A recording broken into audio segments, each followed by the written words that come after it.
Welcome back to another great episode of Game. I am your host, Megashawn. We got Big Pimpin' Jay. We got my man, the great Dada Coochie.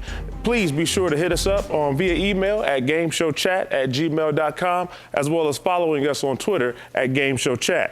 Today, we have a great discussion, guilty pleasure games and movies. Fellas, before I even let you go, Scud the Disposable Assassin.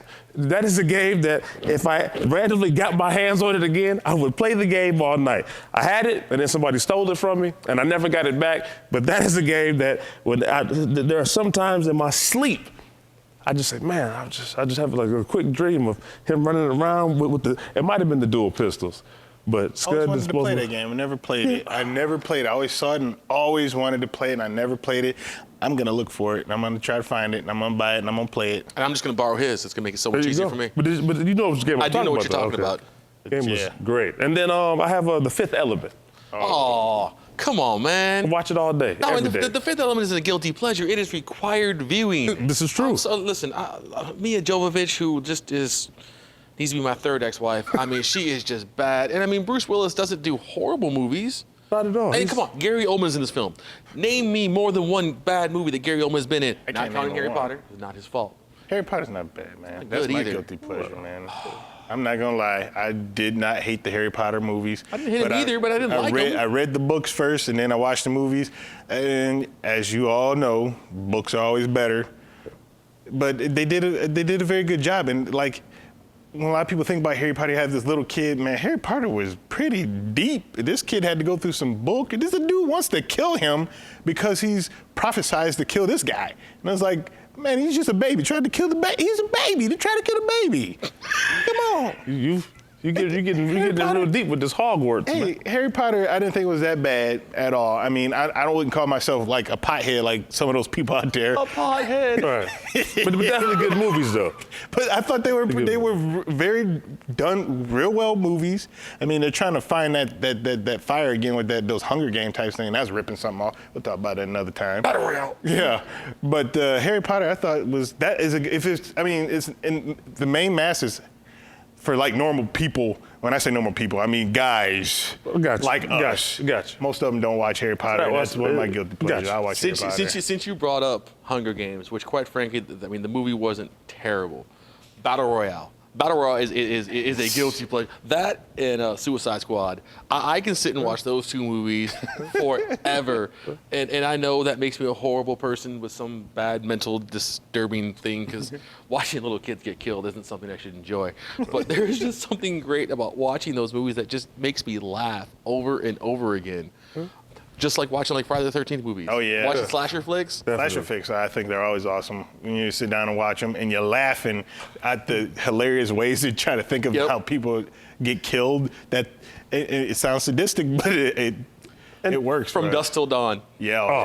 I could watch that movie till the cows come home, That's man. one of those must see. You know, you have to see that. There's nothing wrong with that movie. I mean, then the funny thing is, you can tell the kind of the parts that Rodriguez did versus the parts that Tarantino did, because Rodriguez had this real cool kind of kidnap theme going, and then Tarantino walks in and out the blue becomes like a vampire flick. It was absolutely amazing. Well, I do have one. It came on the other day, and I was like, I'm just gonna watch a couple minutes, and I'll probably watch like 45.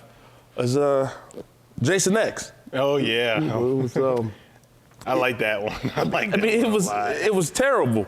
But from the little quirky jokes they had, when he impales the black guy, and he's like, it's gonna take more of that. Who didn't die first? It's gonna take more of that to do me in. And then he goes, and then Jason picks him up. He goes, yep. That was it. Just from stuff like that, I can watch that movie. Or the guy talking about, hey, it's all right. He just wants his machete back. Yes, right. He does want it back to cut you in half with. But yeah, definitely Jason X, man. What's slamming the friggin' girls against the tree in a sleeping bag and then setting them on fire? Why are we laughing at this? Because they made it to laugh. Oh my goodness. But yeah, Jason X was. Oh boy. I'm sorry. I have to come out. I have to come out of the closet. I love Showgirls.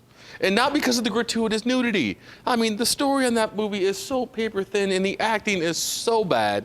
And Gina Gershon is so hot. But the acting is so bad. Kyle MacLachlan, I swear, has one face of the whole movie.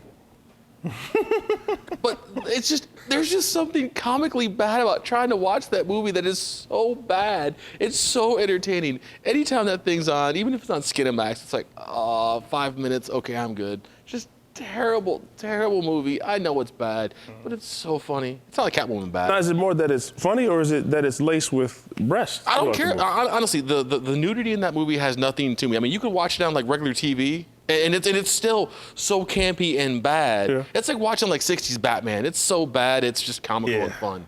Yeah.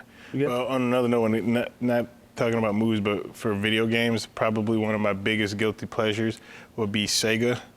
And more The Dreamcast. specifically, no. Dreamcast was awesome. More specifically, the 32X. Star Wars on 32X It was great. awesome. I'm a Knuckles Chaotix fan. Even at the game that came out, Cosmic Carnage, back when the fighting games were just tons of them all over the place. I used to remember sitting back with me and my brother and my cousin going back and forth over in Cosmic Carnage, which is a terrible fighting game, but it was a fighting game nonetheless, and you just wanted to beat the crap out of people. But 32X, people look at the 32X as that's what killed Sega, and it was a mushroom cloud of death for Sega if you think about it. But I, every once in a while, love to hook my 32X back up and pop in one of those old. Guilty pleasure, Yeah. whole series is probably the Ninja Gaiden series. Even though it's frustrating and probably the reason I can't grow hair anymore, the Ninja Gaiden series, I played the mess out of that. I mean, I kid you not. The first one that came out on the Xbox took me 2.5 years to beat. Because I played it for 3 months, couldn't get past the stage, and threw the game away for 2 years before I picked it back up again. But those games are just so entertaining. They're just the random bloodshed and cutting off of limbs. And even though the story has been told 1,000,001 times, it's so fun to just hack and slash your way and just jumps in the air 45 feet and drops somebody on their melon. Well, then that reminds me of that, was it Time Killers? Oh, geez. Is that the one where the guy goes Excalibur, and then you can, and then like to win the battle, you just have to, remove a limb. And to me, it was one of the most realistic games because obviously, if you look at another game that has weapons and you're fighting and you hit somebody with the sword, the fight just kind of continues. Yes, but I'm not going to scream the name of my sword before I hit you. That just seems counterproductive. You may see it coming. Oh, yeah. It's like right cross. It doesn't sound. But like that's the same thing as you know what time it is. Time to get out the way. Super Punch out in the arcade did that all the time. Body blow, every time you threw the punch. You know what? I wasted so many quarters on that game growing up. And that would be a guilty pleasure because you wasted money. You know what's funny? I was actually out the other night and I saw a Donkey Kong machine sitting next to a Miss Pac-Man Galaga machine, and I thought to myself, I need to break in this place after hours and take both these home. Because Donkey Kong, I'm sorry, it's the old school gamer in me that just loves sitting there and just playing the stuff that I don't know what it is about. It's just timeless. Well, I do have another movie. What was it? Gremlins. Good. I've always enjoyed the Gremlins movie because the acting was. It was supposed to be a horror film. It was a comedy. Like, I laughed. Yeah, I laughed the whole movie for both of them. They need to start a new genre that they didn't really. Actually, they kind of did with Jason movies with the horror and the comedy and put it together. They just gave up on the horror aspect of that. Because it wasn't scary. It was funny when that old lady got shot out through the window. no, but here's the messed up thing. Think about Gremlins for a second. There's the whole story of Phoebe Cates' dad, who dies coming down as Santa Claus. That's one of the most dark, morbid things I've ever seen in a movie. But the rest of the movie, all you can do is just laugh.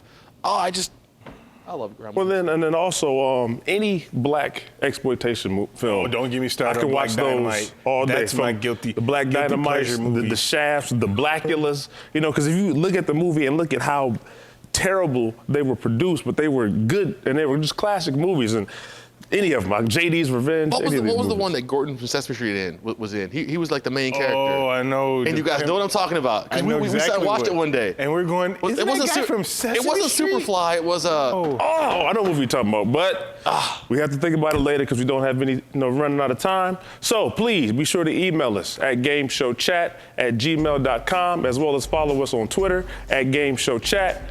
Got my man, the great Dada Coochie, Big Pimp and Jay. We're all out of quarters. No more continues. Game over.